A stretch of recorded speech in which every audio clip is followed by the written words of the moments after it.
Hi all this is get ready with Chelsea ஒரு குட்டி ஸ்டோரியோட. எனக்கு அப்போ ஒரு 16 இயர்ஸ் இருக்கும்.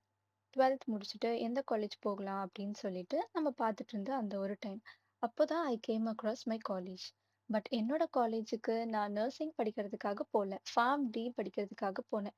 So doctor of pharmacy 6 years course plus college பற்றி விசாரிக்கும் போது ஃபீஸ் ஸ்ட்ரக்சர் எல்லாம் கேட்கும்போது 18 லேக்ஸ் ப்ளஸ் ஆகும் அப்படின்னு சொல்லி சொன்னாங்க.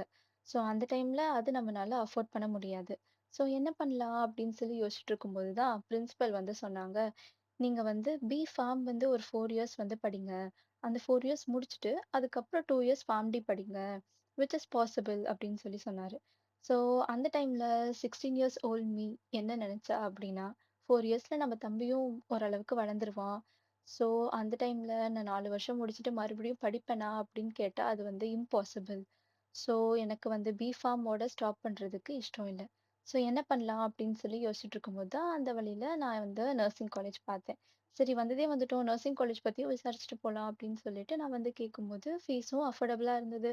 4 இயர்ஸ்ல கோர்ஸ் முடிஞ்சிரும்.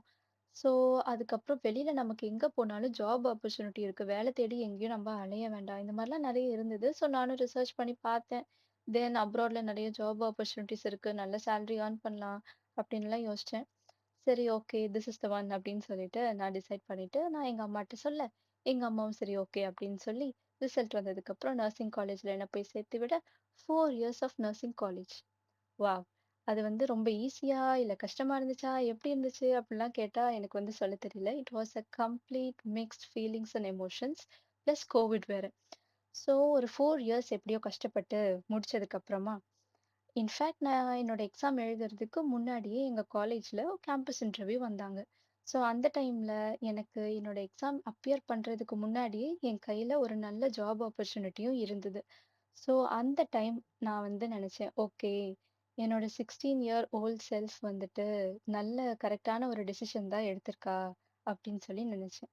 ஸோ என்னோட காலேஜ் டைம்ல நான் லோவா இருக்கும்போது எப்பவுமே ஒரே ஒரு விஷயத்த மட்டும் நான் வந்து நெனச்சுப்பேன். கஷ்டப்படாமல் இருக்க கஷ்டப்படு அப்படின்னு சொல்லிட்டு.